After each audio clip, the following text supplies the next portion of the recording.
whispers of the dawn's embrace. Act I, the ascent of silence. As the first timid fingers of light caressed the jagged peaks, a solitary figure traced his path along the narrow mountain trail. His breath was a plume in the crisp morning air, each exhalation a prayer half spoken. The path was familiar, its stones polished and smoothed by countless feet. Yet David, the farmer, trod it with reverence anew each day. His heart beat in rhythm with the earth beneath him, the cadence of his steps a gentle percussion in the symphony of dawn. Above him, the monastery stood sentinel-like against the porcelain sky, its silhouette both austere and inviting, built from the same stones that lined the mountain. It seemed less a man-made structure and more an extension of the land itself. The bell within its tower tolled softly, its sound a luminous thread weaving through the fabric of the morning mist. David reached the monastery's gate just as the sun began its ascent in earnest. Igniting the horizon in hues of rose and gold, he paused, eyes closed, letting the warmth seep into his skin, a baptism of light that washed away the residue of night shadows. The scent of pine and cold stone filled his lungs, grounding him in this sacred intersection of earth and sky. An offering of water inside the monastery's courtyard. A fountain murmured quietly to itself, its water glistening like liquid crystal in the burgeoning day. David bowed his head, his lips forming words only the morning could hear. For those who suffer in silence, he prayed. For those whose voices are lost in the cacophony of everyday life, let them find solace in the quiet moments where the soul can speak its truth. Before him, a statue of the Virgin Mary stood, her gaze eternally gentle and encompassing. The mist clung to her form, weaving opalescent halos around her, as if heaven itself had laid its ethereal mantle upon her shoulders.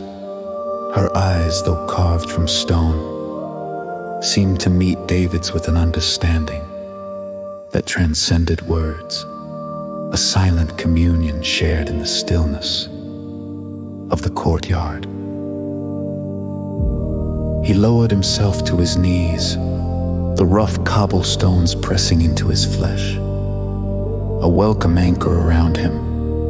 The monks began to gather, their chants rising like smoke from the kindling of their faith. David bowed his head, his lips forming words only the morning could hear. For those who suffer in silence, he prayed. For those whose voices are lost in the cacophony of everyday life, let them find solace in the quiet moments where the soul can speak its truth. The sun climbed higher, dispersing the mist and painting the world in stark clarity. The valley below unfurled like a tapestry, each field and forest etched with divine attention. David lingered, his heart alight with a sacred fire in this place, where heaven brushed against the earth. He felt the weight of his burdens lessen, his spirit buoyed by an invisible grace.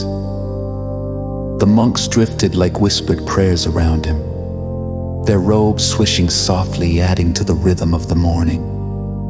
They moved with a purpose grounded in ancient ritual, their actions as much a part of the dawn as the sun itself. David rose, brushing dirt from his knees, his fingers lingering over the wounds etched by labor. Here, echoes of devotion and the caress of a new day.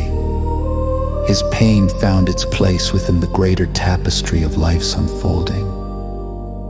The light that suffused the landscape was now mirrored in his heart, a beacon for those moments of doubt and darkness.